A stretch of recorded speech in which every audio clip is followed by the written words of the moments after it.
Ladies and gentlemen, it is now 6:30 PM and a quorum of members is present, so the meeting of the Board of Education of the School District of New Berlin is called to order. Please call the roll. Ms. Crosby? Here. Mr. Helmer? Here. Ms. Connick? Mr. Kurth? Here. Ms. Schultz? Here.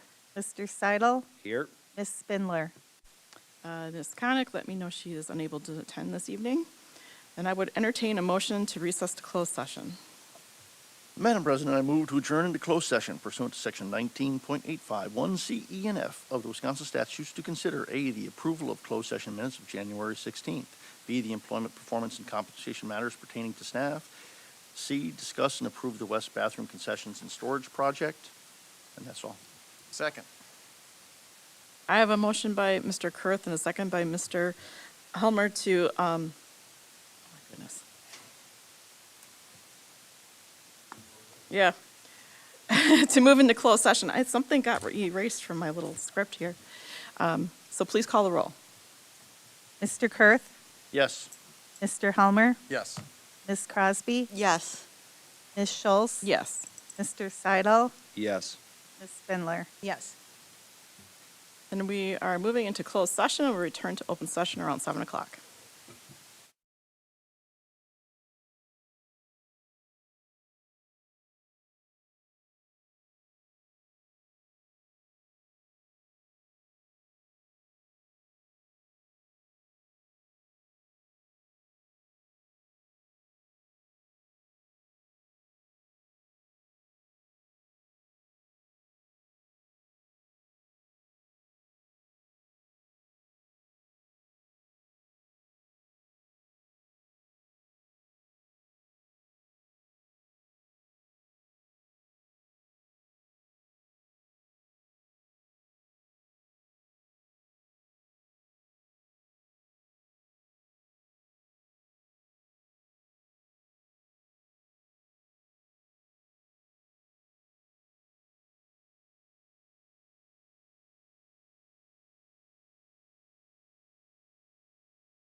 It is now 7:05, and we are returning from closed session into open session.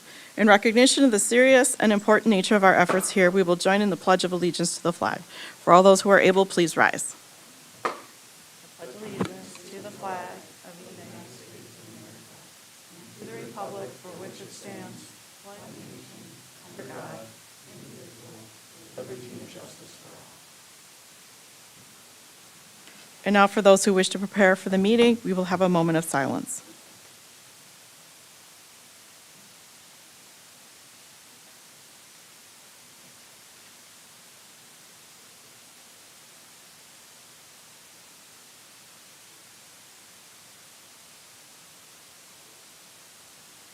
This is a public meeting of the Board of Education.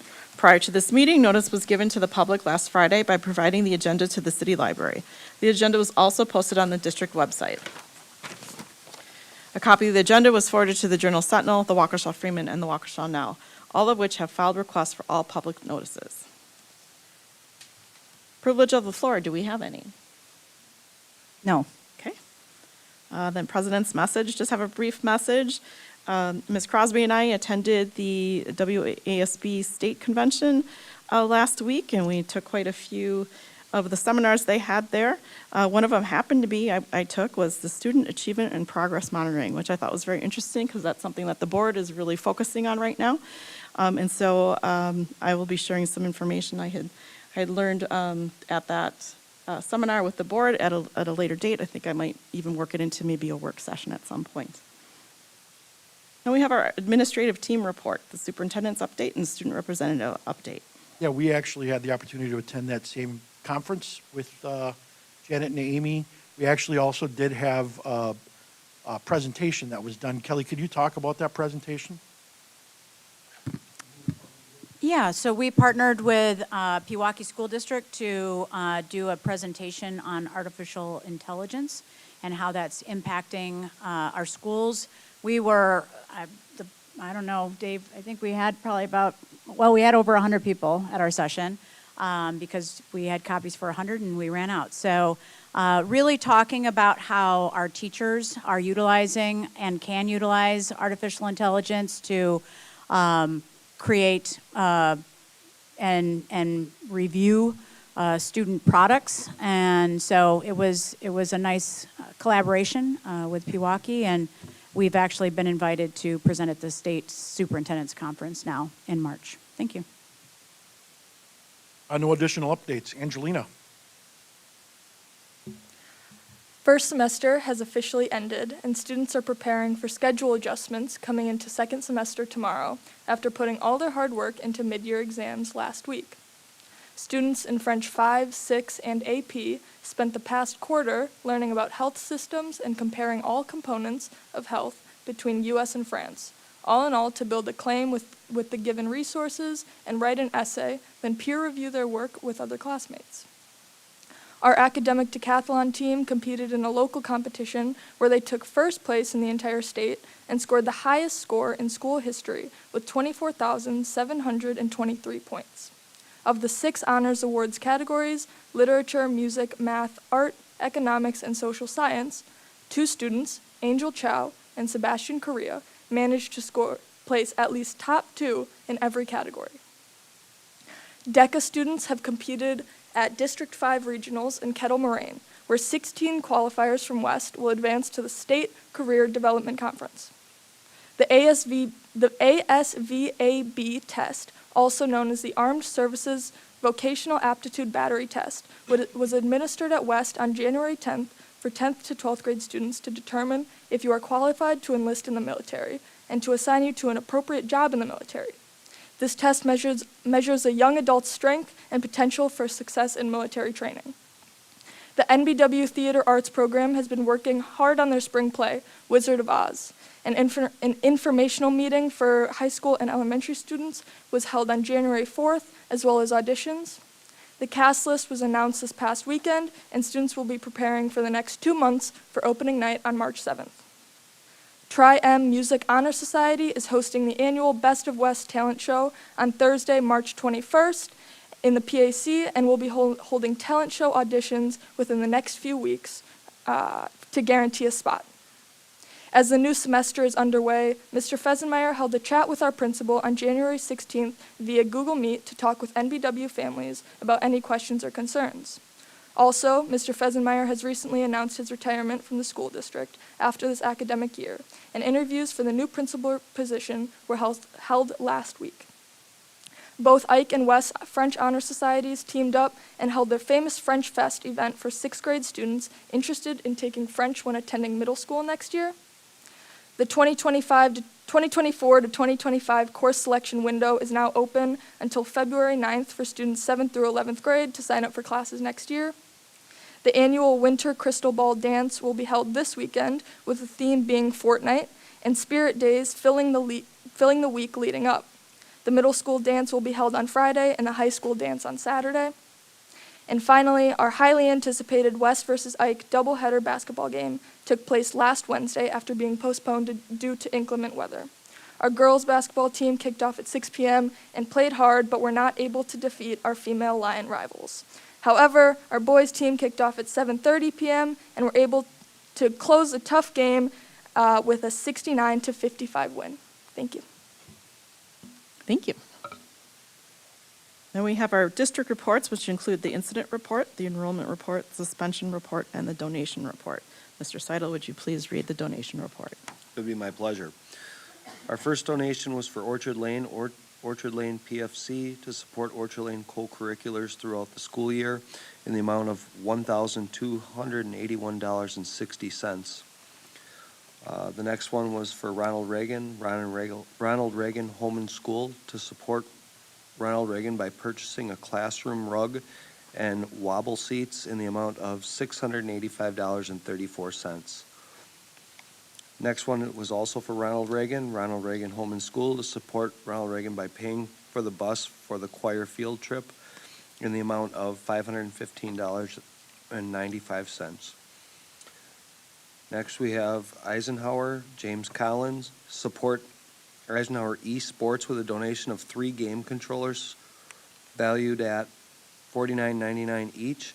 These controllers have better control for the cars in the Rocket League game, and that is the amount of $150. Next, Orchard Lane PFC pay for the buses at Orchard Lane for the 4th grade trip to Madison for their Capitol visit in the amount of $1,183. Next was New Berlin West Heartland Overhead Door Incorporated support the Trap Club at New Berlin West in the amount of $1,500. Lastly, another donation for New Berlin West, Friends of the WTA Incorporated support the Trap Club at New Berlin West in the amount of $400, bringing our total donations to $5,715.89. Thank you so much to our generous donors, and that ends my report.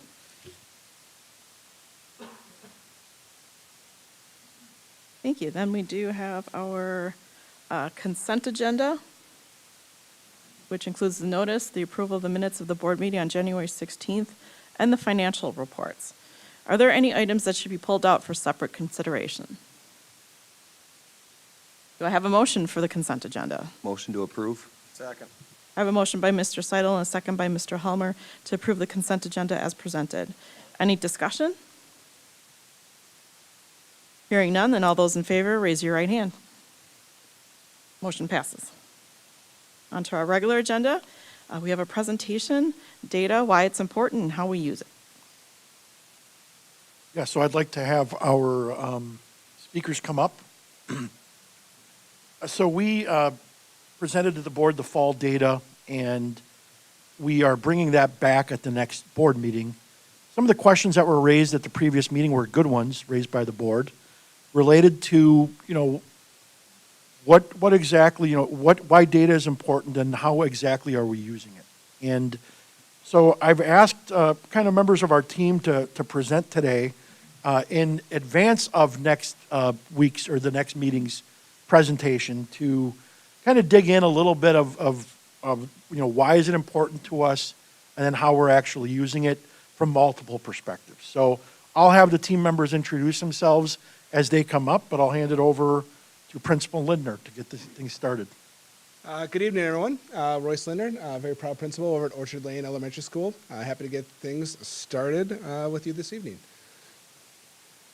As far as tonight's goal, kind of like what Joe said, he kind of covered that, so I will move past that and we'll get started into the first slide. So our work in data across our buildings really does get started even before the school year starts. It is mostly built off of what we are looking at as far as a district action plan in literacy. We have the goal that we want to make sure that 80% of our students at minimum are going to be at the proficient or advanced level as measured by the forward by 2030. So our elementary schools, at the elementary level, we built our goals off of getting to that particular spot. As we kind of know, forward data can be somewhat lagging. So we take a close look at what are some of the data points that we can look out throughout the year. And that really starts with our work in the spring, our work in the fall with Fastbridge. We do take a look at how our students are doing as they're coming in to the school year, in addition to kind of how they ended out the last school year. So when we take a look at students that may be receiving intervention support for any particular area, we roll those students over into the beginning of the very next school year. And then we also take a look at how students are doing as they're coming in our fall screening assessment work and Fastbridge. And then we meet together as a full grade level teams and with our school psychs and with our administrative team, with our coaches. That's called that SST, or that student support team meeting. And we start to take a look at where do we need to provide students additional support based on not only where we ended the previous year, but also how students are coming into the fall year. The professional learning, the professional learning community conversations we have, those are ongoing throughout the entire year. That's time that our grade level teams have built into their week. Multiple times they have the opportunity to come together as a collaborative team and really take a look at how students are doing within the enacted curriculum and then how they're responding to the instruction that they're given. So part of these conversations is going to be like building out, like what exactly is it that we need students to know? And then taking a look at how are we going to understand how they do know those things through our assessments, and how we're going to be responsive to that information once we receive it. Those conversations happen for all of our different content areas and are really informative as to, again, how we are taking a look at if students are responding well. In particular, if we're a team of 3 or a team of 4, we might take a look at like how did each of our kids do on the assessment work that was given based on the instruction that we had planned and provided for them. And we can actually like learn a lot from each other in these types of meetings and kind of see like if we're getting different results, there might be certain things that are happening within the classroom conditions that we want to make sure that we recreate to give all students that opportunity to put their best foot forward on that curriculum. These are meetings that as the admin team, we really want to make sure that we're getting to as often as possible. We want to show that support for our teams doing that hard work. We really want to understand how we can best leverage the resources within our building to meet the student needs. We can't always be there, just given like the different things that happen throughout the day.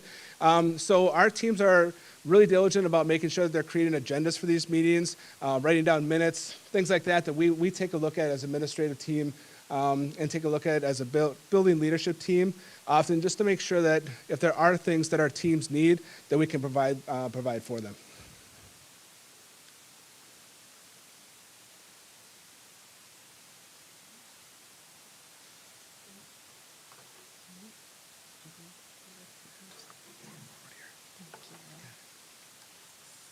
Hello, I'm Amy Stepneski. I'm the literacy coach and specialist at both Orchard Lane and Poplar Creek Elementary. So now I'd like to share some additional ways we collaborate around data. As a literacy coaching team, we participate in various meetings that could be put into 3 different categories. First, each week the literacy coaches meet to plan for upcoming district literacy needs and goals. During this time, we also create professional learning for our teaching staff that is presented during their collaboration times. Secondly, we're part of building leadership teams where we meet to discuss our school action plans, data, and any student or teacher needs. One additional focus this year has been kindergarten through sixth grade learning walks that support our ELA curriculum. This is where the building administrators, literacy coaches, and district directors preview an entire ELA lesson. We observe it in all the grade level classrooms. We debrief and craft feedback to share with each individual educator. The educators are then invited to share feedback on the feedback if they wish. And again, this is not evaluative, but shared learning for all. This has been an extremely positive learning experience for all staff involved. And finally, we attend various elementary administration team meetings to discuss data, curriculum implementation, and share best practices to meet student and teacher needs in support of our administrators.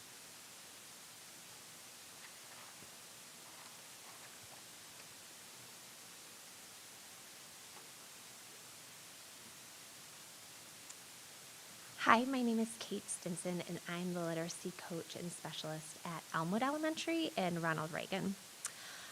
We're going to talk a little bit about triangulating multiple data sources, but before we speak into how we triangulate our data, we wanted to first tell you about the types of data that we use and analyze. So one piece of data that we use is our universal screener, or FastBridge. It's important to remember that the purpose of a universal screener is to provide a brief, reliable, and valid assessment that will identify students who may be at risk for poor learning outcomes. The Wisconsin DPI and, most recently, Act 20 state that students need to participate in a universal screener. So what does that mean for us? When teachers are working with students, they tell them that FastBridge is an opportunity. It's an opportunity for students to show the teacher what they know and what they still need to learn. We need to see what's going on inside of their head, and FastBridge provides us with that opportunity. Once students have taken the FastBridge screeners, we then use the results to determine who may enter a formal intervention, establish flexible groups to address lagging skills or enrichment during our intervention time. A few other ways that we use our FastBridge platform are for various resources it provides for skill development and practice, and to house our weekly progress monitoring materials and data.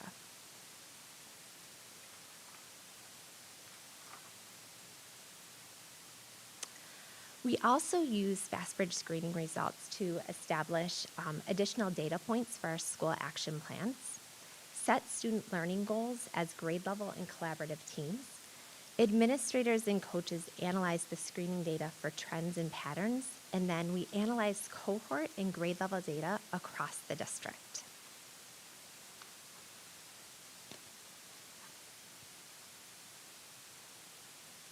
So when thinking about another piece that we look at, that would be our common assessments.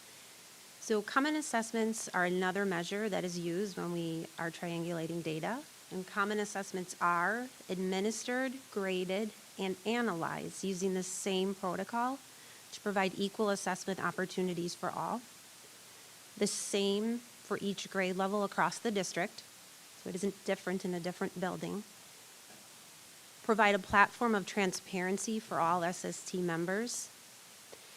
In the past, we did not have common assessments for all grade levels, let alone a way to capture this data across the district.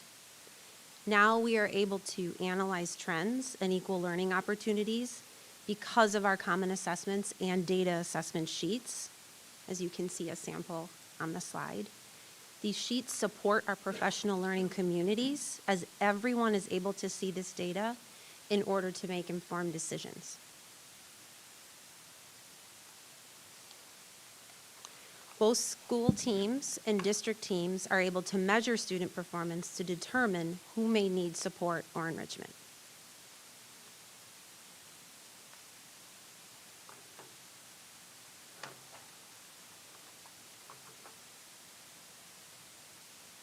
So I'm Matt Stemneski. I'm very fortunate to be the principal of Poplar Creek Elementary School. And so this slide speaks to the data triangulation. And so after that FastBridge screener is administered, building administrators, coaches, and teachers will analyze the student performance data. We actually did it this morning in our staff meeting. But the triangulating means using multiple data sources to illuminate, confirm, or dispute what you learned from an initial analysis of one piece of data. So we want to get, paint ourselves a complete picture of a learner. So how they did on the FastBridge versus the common assessments in the classroom, which maybe happen more often than FastBridge. And then, of course, the forward exam, along with any other progress monitoring, which I will speak to at a later slide. But yeah, we kind of want to see this learner as a whole and not have any one piece of data define them. And so that's kind of where the triangulation comes in.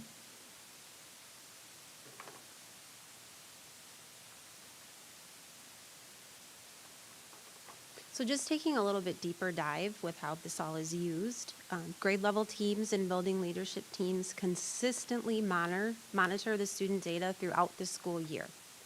As we begin triangulating the data, teachers will gather and share classroom data, observations, and anecdotal notes with the student support team, the SST team, to help build a strong understanding of individual students.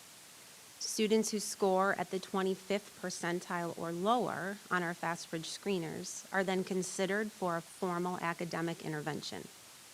In addition, coaches may administer further diagnostic assessments to drill down to identify the specific need and type of intervention for the student.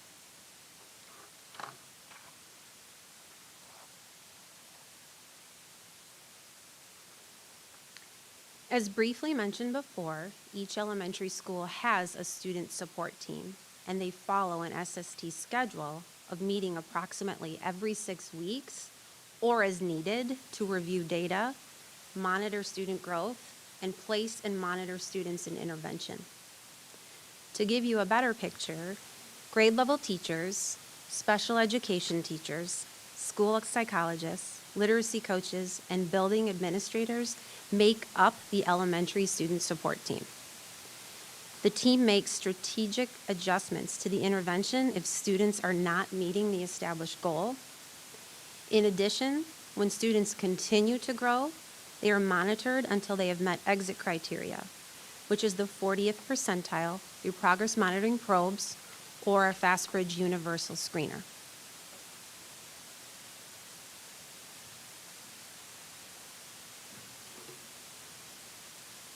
All right, so tools we use to track, measure data. So this is a picture of what a student support team meeting would look like at any one of our four elementary school buildings.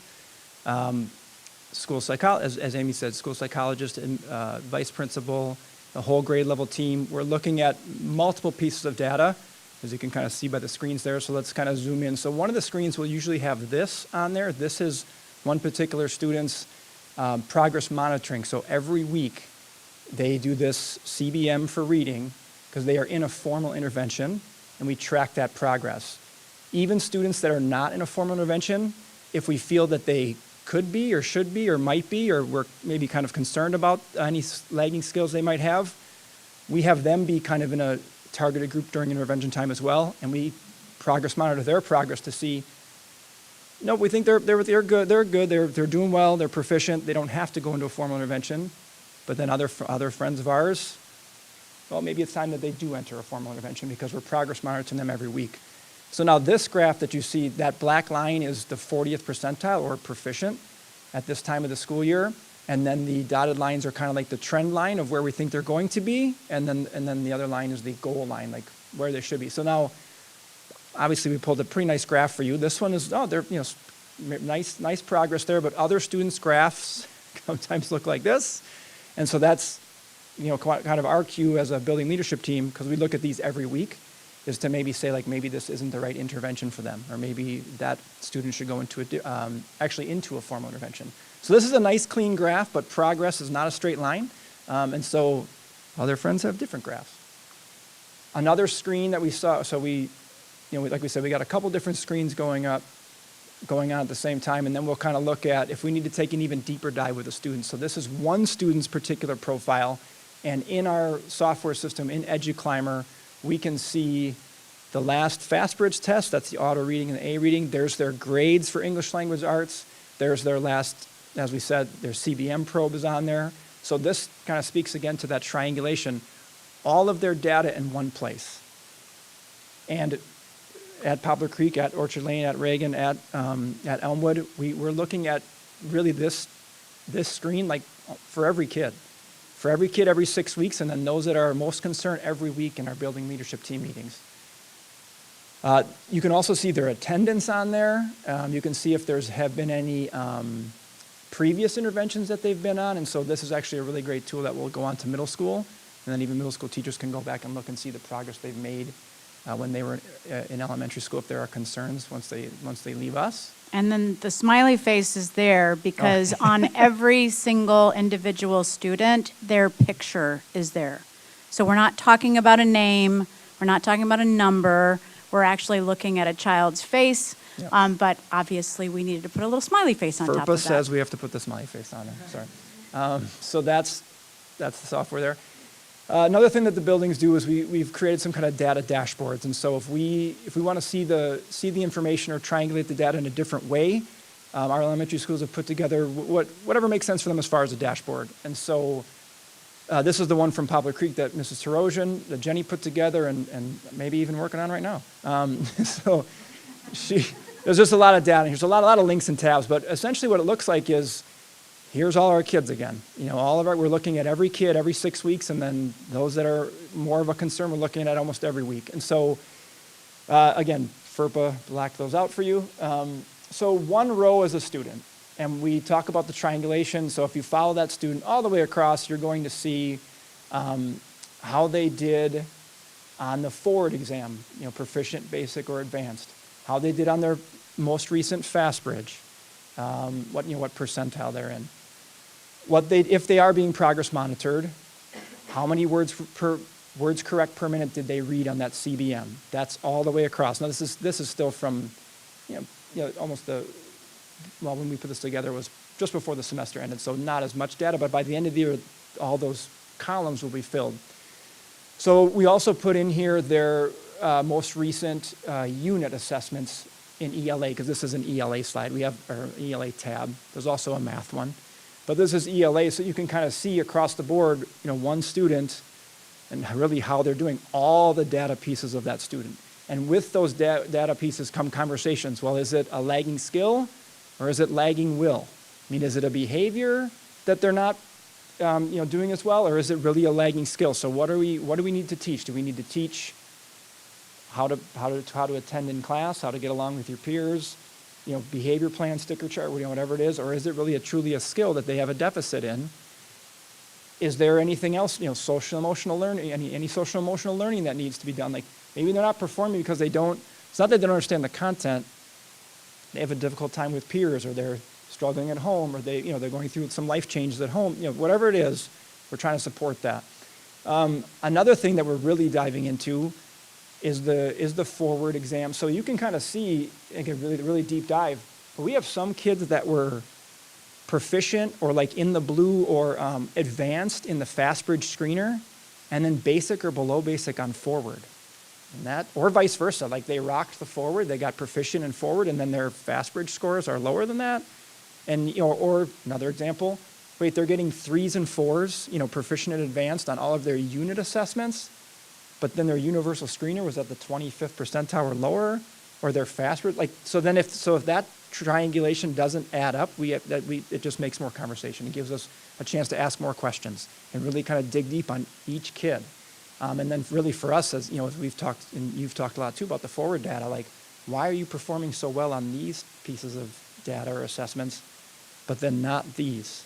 And so that's really gives us an opportunity to look across all of those pieces for each individual student.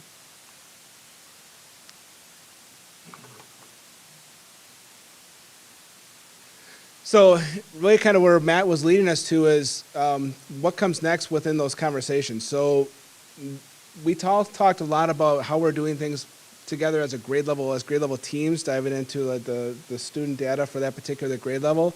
We're also taking a look across for our entire building. How are we doing when it comes to these large data polls that we're doing? Like right now we're just wrapping up our winter screener window. So it is a very busy time for the data heads as we dive into how our students are doing, and it's been very exciting, within our buildings. The conversations that are coming out of our students ultimately meeting some of the goals that we have for them when it comes to some of the more leading data points that we have when it comes to, say, FastBridge. So like Matt said, yes, we ultimately we want our students to be doing well on forward. Not everyone takes forward every single year, of course. So we do dive into the FastBridge piece to kind of see, are these indicators pointing us in the right direction? Are students getting the support they need? Are they getting the extension and the enrichment that they need based on the data that they're showing us? Matt also mentioned a little bit about that skill versus will piece too, because if we see some of those inconsistencies within that triangulation, we really have to ask ourselves some hard questions about why might that be?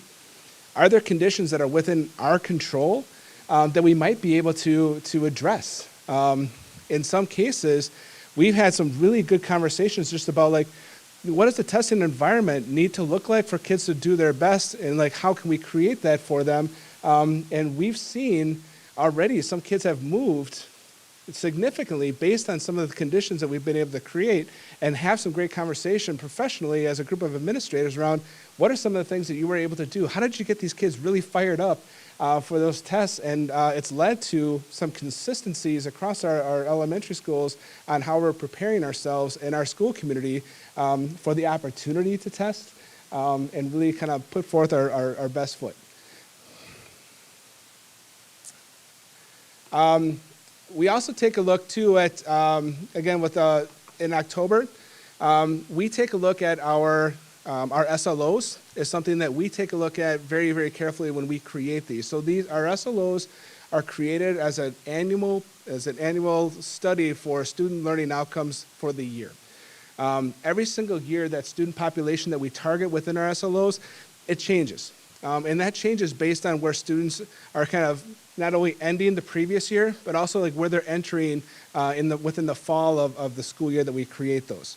Those student learning outcomes are built specifically around the idea that it is important for us to get to know our students prior to actually setting up these student learning outcomes. So that's why we have those, that mid-October time is really when we want to make sure that those SLOs are due.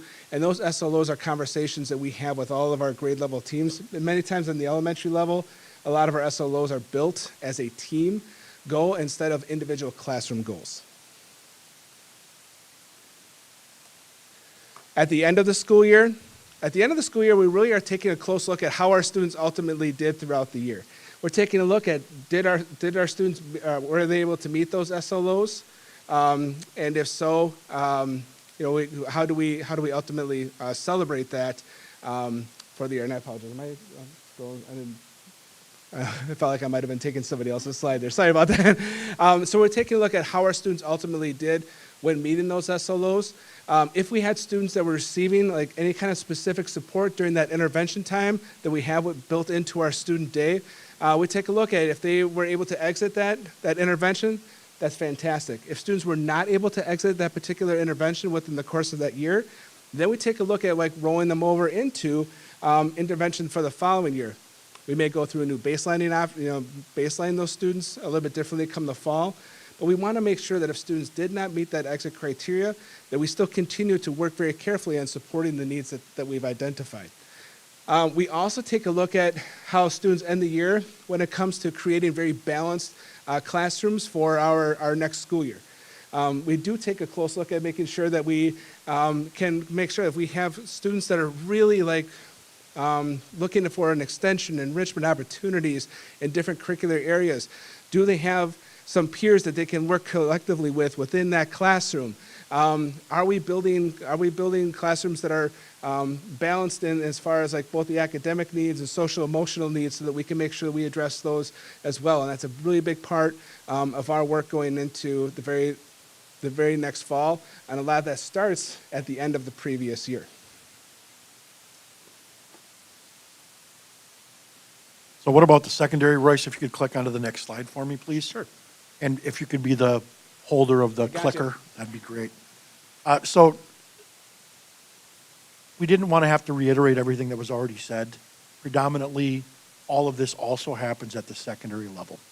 Obviously, we're dealing with a few different assessments here or there, some different interventions for our students. They can enter into support section or skill engagement sections, but at the end of the day, mostly similar to what was presented here for the elementary. So with that, I believe that concludes our presentation. And so I'd invite board members at this time, if you had any questions, comments, or concerns for the team, they'll be happy to respond as needed. I have a couple questions. So first of all, the common assessment, like, are the groups rating the 1, 2, 3, and 4? And are they given like their criteria for each one so they know? Okay, to keep it kind of similar. Yeah. And then the one that you measure weekly, the CBM reading, how is that administered? Just to make sure that we get on the microphone, the first question, Amy, is that yes, all that criteria for what meets what would be a 1, 2, or 3, or 4 is identified ahead of time, Okay. so that there's really no subjectivity into that. Yeah. Does anybody else want to speak to the CBM? Yeah. And just to follow up on Royce's thing too, the teams do a nice job of, I think as he spoke to earlier, bring some of the examples that you're not sure on how to score, and let's score them all together so that we're kind of calibrating that. So we're all marking a 3 the same way we're marking a 4, 3, 2, 1, whatever it is. So the CBM is a 1-minute probe, and so the student reads a passage cold, or seeing it for the first time. They read it for the minute, and then the teacher marks the errors as they go. And then within the program, they mark the errors, words correct versus errors, and then it gives them kind of that score. And then that number of words read correct per minute is then, where they should be in the school year. So at this point, we're looking at like winter norms for whatever grade level they're in. So 147 words per minute for a 5th grader in the winter, maybe that's the 40th percentile, whatever that percentile is. So that's a 1-minute sit down next to the student, have them read to you a passage. Does every student participate in that, or just the ones that are identified? The ones in intervention for sure, Uh-huh. and then students that we say maybe are on the bubble or we have some concerns about, they might not be in a formal intervention, but they're maybe doing some targeted work in a smaller group a couple times a week for that skill, and then they're also doing it. And then the building leadership team will look at those probes every week, but then once those 6 weeks comes around, we'll look and see, all right, so which students should then go into an intervention, maybe which ones should exit. But if we're noticing that they're really struggling with that probe after 1 or 2 weeks, we'll respond and call the team in and say, okay, this student needs to be in an intervention. How should we make we can change the groups at that point too. Okay. I have 2 more questions. Yeah, this is great. Oh, go ahead. Oh, sure. Yeah.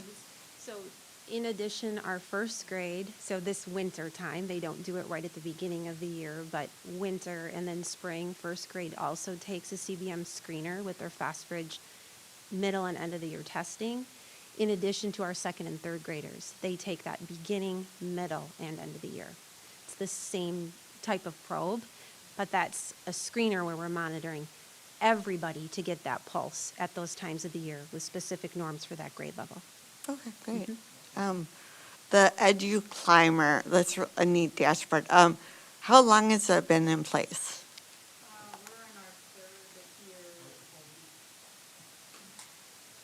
We're in our 3rd year with that. Because we brought it in with FastBridge because FastBridge and EduClimber are on the same platform, and they were going to communicate with each other very, very well. So we were using Ion before. We weren't getting our biggest bang for the buck for that. So once we started investigating EduClimber, FastBridge, and EduClimber and Sabres are all part of the same suite. Final question. Have you found any data like sources that help you like correlate more to the Ford exam or not? You mentioned like FastBridge might be different than Ford. Has any assessment like kind of correlated to Ford or not really? Yes and no. I think each assessment is going to be asking different questions or giving us a little bit of different data. I think sometimes it comes down to like the type of question that it's asking. And so if FastBridge is maybe a little bit more multiple choice, whereas the forward might be asking you more brief constructed response. It kind of comes down to that. So we like to see the kids as they take these tests to kind of see what types of questions are being asked. So they kind of have an idea of what, like maybe sample questions of their next assessment, because the rigor of the CKLA curriculum is very high. And then sometimes the screeners aren't. It just kind of depends on what the test is looking for. We think that there is some research out there, and maybe, I don't know if Brady can speak maybe more to this, but like we're trying to align the 55th percentile with FastBridge at grades 4, 5, and 6, thinking that correlates to proficiency on the forward exam. There's, I think, a little bit of research out there about that. I don't think anything aligns 100%, but that's kind of the marker we've been using as we kind of get to know. We're only in year 3 of FastBridge as well, so that's kind of what we're looking for. Because when we used to use MAP as our universal screener, there was a little bit more evidence maybe to say that performance at this percentile on the MAP correlates to the performance the kids will do on forward. We don't know if it's 100% with FastBridge yet or not, but that's some of the research we're doing behind it, and really looking into, because we're trying to figure out why are you advanced on FastBridge and not forward, or vice versa. And obviously those are larger assessments. That's not what they do. It's not what they're learning every day in class, and that's the other piece. You're following this curriculum, and then the kids have to step out of that curriculum to take these higher stakes, bigger tests, which is good, but that's how we kind of look at everything. Yeah. I have a question to that. When a student actually is performing, like you said, really well in the classroom, but then you're noticing they're not doing well on those standardized tests, then how do you kind of deal with a child like that? Because essentially what you're teaching them in the classroom, they're learning, but then all of a sudden they take this test and you're like, what happened? Yeah, we ask those questions a lot. That's good. You can join in one of our meetings. It's very similar to that. I think Roy spoke to kind of building that culture of assessment, asking the questions of why, and so what does the testing environment look like? Is there some anxiety to that? Is it, are you trying to, like we said, pump the kids up with, hey, show what you know, it's an opportunity? Most times they still know it's a test. I think sharing with kids the why behind we're giving these certain things, I think making the test environment the same for regardless of what it is, whether it's that 1-minute probe with your teacher, whether it's the next math unit exam, whether it's a social studies test, we take a minute to breathe, or we hand out mints just to kind of get the kids to focus on, we have our mints, whatever it is. We do little pep rallies or little assemblies. We try to share as much of the data as we can with kids. And so when we do kind of like our quarterly or semester, like all school assemblies, like we'll bring up some of these numbers. They don't necessarily know what it all means, but they know the numbers should go up. So there's posters in the hallways with test taking strategies. We've put all the schools have put up like the numbers of how you're performing, like 85% of you are here, just so the kids start to think about that. But yeah, if there really is a big discrepancy, we kind of have to really ask why, and then maybe we need to be in the classroom more to monitor and give better feedback about the instruction.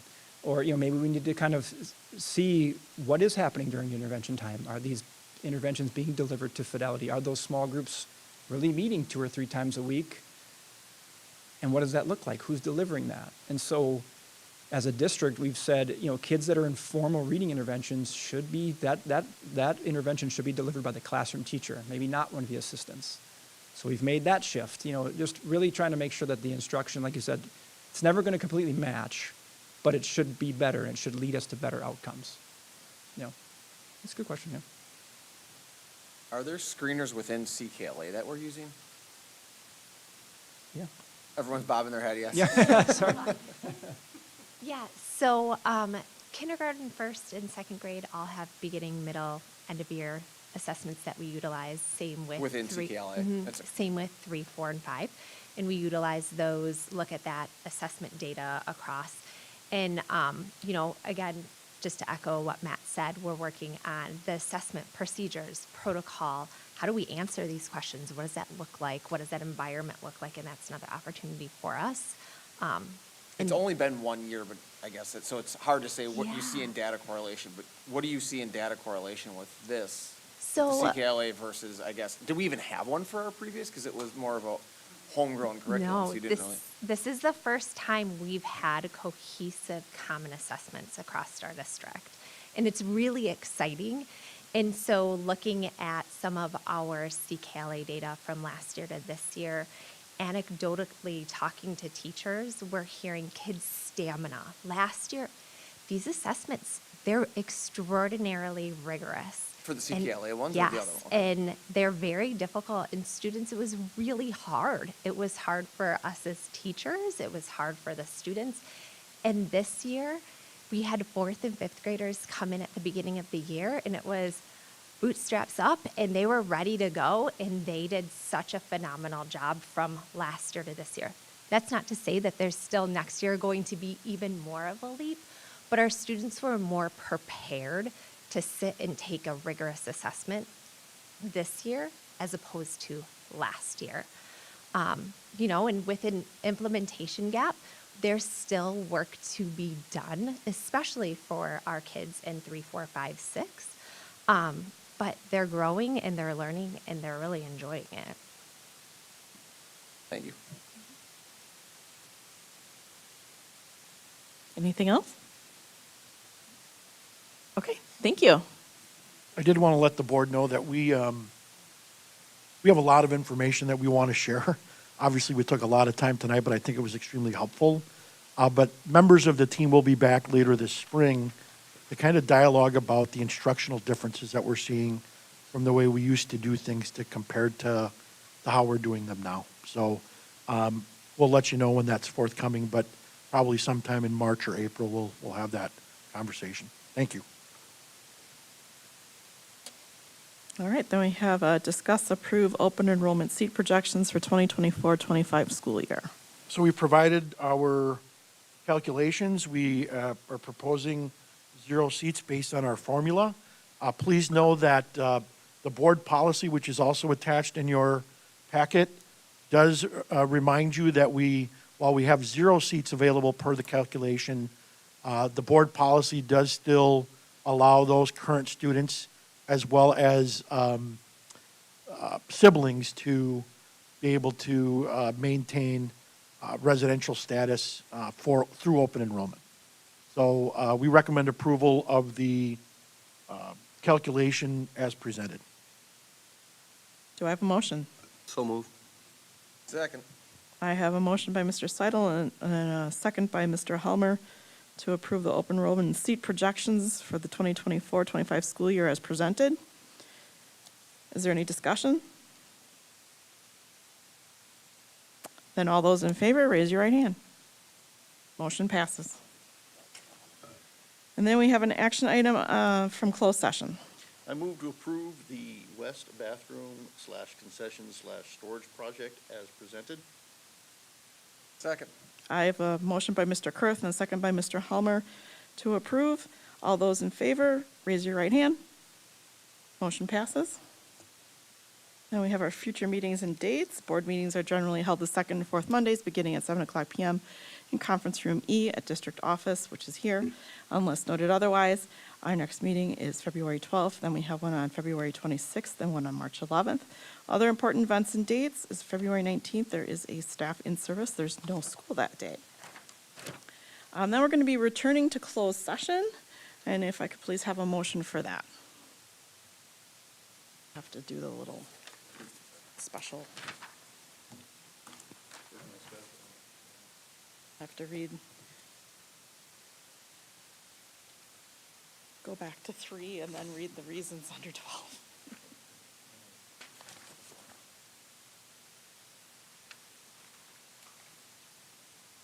Too many pages.